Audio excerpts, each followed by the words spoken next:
Les agriculteurs avaient trouvé un nouvel Eldorado, le soleil. Il suffisait de capturer l'énergie avec des panneaux photovoltaïques et de la revendre à prix d'or, 60 centimes le kilowattheure. Opération plus que rentable, seulement voilà, le gouvernement a revu les tarifs à la baisse et du coup ça devient beaucoup moins intéressant.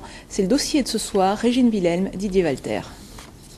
C'est sur cette parcelle que Christian Susse avait l'intention de construire un bâtiment agricole coiffé de 1700 mètres carrés de panneaux photovoltaïques.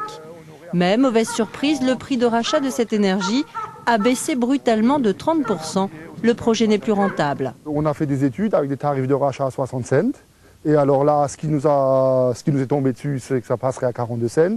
Vous imaginez bien que diminuer le prix d'un coup de 30%, sans avoir été prévenu, ben, c'est pas possible. Je veux dire, aucun projet peut être viable dans des conditions pareilles, quoi.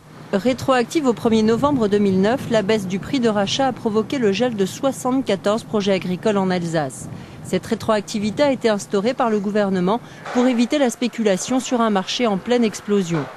Marius Göttelmann est déjà propriétaire de 2 bâtiments photovoltaïques, un 3e est en construction. Il se défend de vouloir spéculer. Le nouveau bâtiment, il est en prévision depuis 3 ans.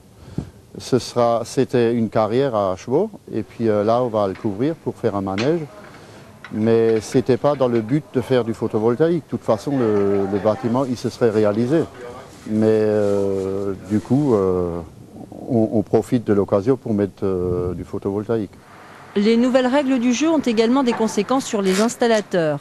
Erwan Hildebrandt a créé son entreprise en 2007.